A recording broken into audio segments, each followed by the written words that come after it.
En la clase anterior vimos el uso de la estructura if como estructura condicional. Fíjate que en este ejemplo tenemos la palabra programación como un string y estamos viendo si su length, es decir, su longitud, es mayor a 6.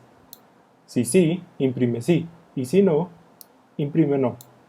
En este caso, la palabra programación sí tiene más de 6 letras, por eso nos imprime sí. Si pusiéramos otra palabra, por ejemplo, casa, nos imprime no, ya que casa solamente tiene 4 letras. Bien, la estructura if no es la única forma en la que podemos condicionar nuestro flujo de instrucciones. Vamos a ver de qué otra forma podemos hacerlo. En JavaScript, como en muchos otros lenguajes, existe la estructura switch. ¿Cómo es la sintaxis de la estructura switch? Ponemos entre paréntesis la condición que se va a evaluar. En este caso, vamos a poner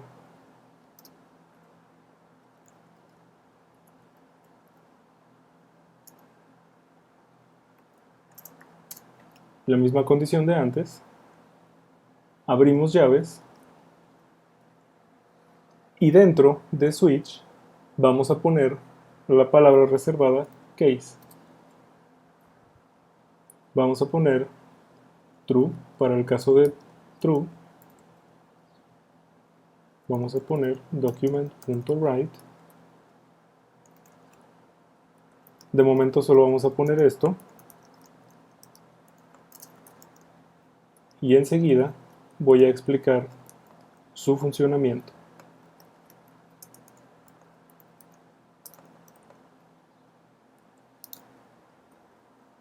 Bien, fíjate que de igual manera nos imprime 6. Ahora, ¿qué está pasando aquí? Switch, a diferencia de if, toma una condición y dependiendo del resultado de esa evaluación, tú puedes poner diferentes escenarios o diferentes casos. Por ejemplo, aquí es muy sencillo, solamente hay 2 escenarios. ¿Por qué? Porque estamos usando un operador de comparación. Por lo tanto, solo hay 2 escenarios que son o true o false. Entonces, hacemos en caso de que sea true, va a imprimir que sí. En caso de que sea false, va a imprimir que no. Y la palabra reservada, break, es para que termine la ejecución de ese caso y no continúe, ya que si nosotros no ponemos break, observa que de todos modos entra al caso de false. Entonces es necesario que dentro de cada caso pongamos un break para que no continúe y ejecute lo de abajo. De esta forma. Ahora, notarás que es mucho más código que el if. Y efectivamente el if es la opción óptima para cuando solamente tenemos un escenario de sí o no. Pero, por ejemplo, si nosotros evaluáramos solamente la palabra, digamos, queremos que diga programación o matemáticas,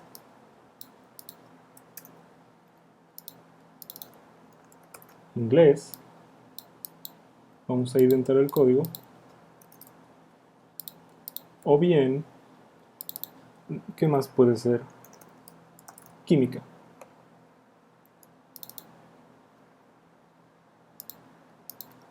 Vamos a poner números simplemente.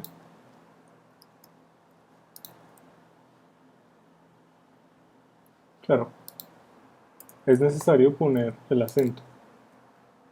Bien, fíjate que en este caso tenemos varios escenarios posibles para nuestra evaluación.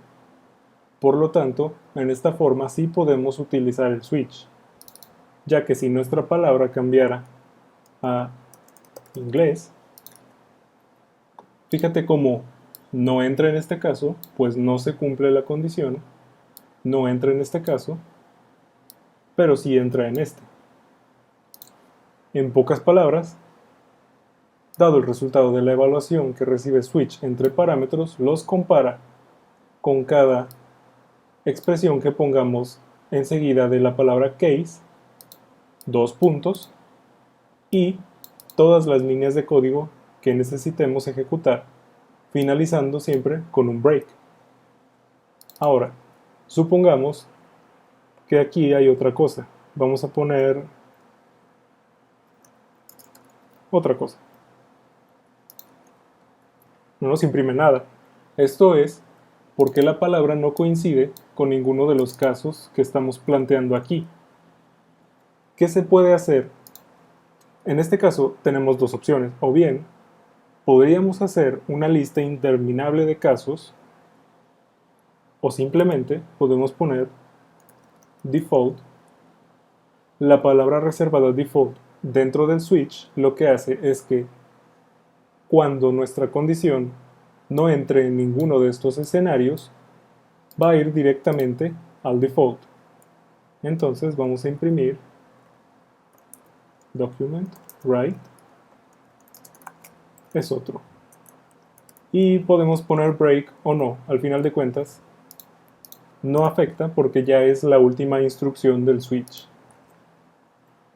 Si actualizamos, vemos que efectivamente no entró en ninguna de estas y se fue directamente al default.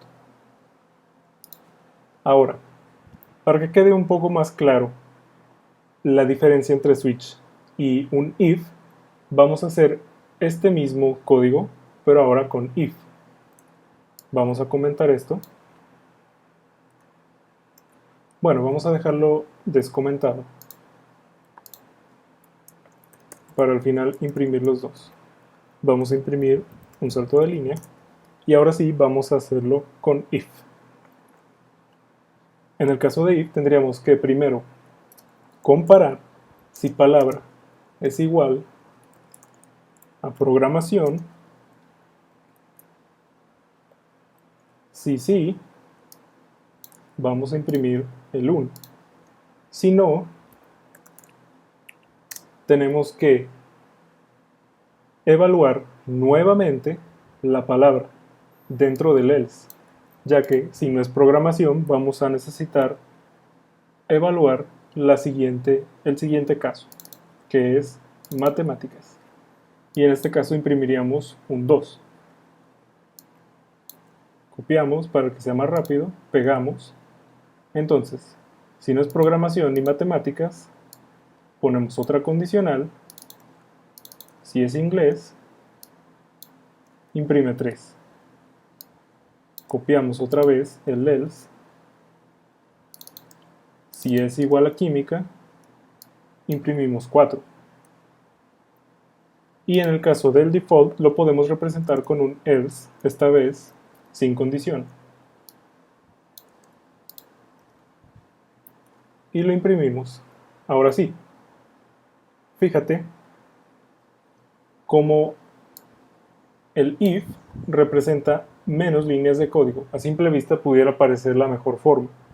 Sin embargo, sí hay una pequeñísima diferencia a nivel de performance o rendimiento. Por ejemplo, si nuestra palabra es otra cosa, fíjate lo que hace el switch.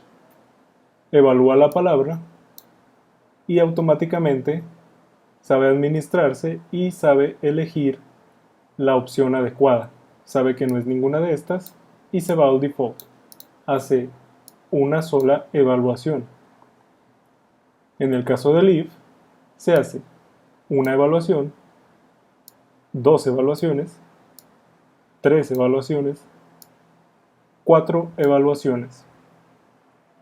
Si bien esto implica hacer 3 evaluaciones innecesarias a comparación del switch, lo cierto es que en cuestión de rendimiento es una diferencia tan pequeña que realmente no se puede notar.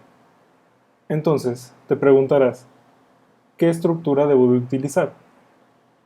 Realmente, tú puedes utilizar cualquiera de las dos. Si te fijas, funcionan de la misma manera. Entonces, yo recomendaría que utilizaras la que haga que tu código sea más legible y con la que tú te sientas más cómodo.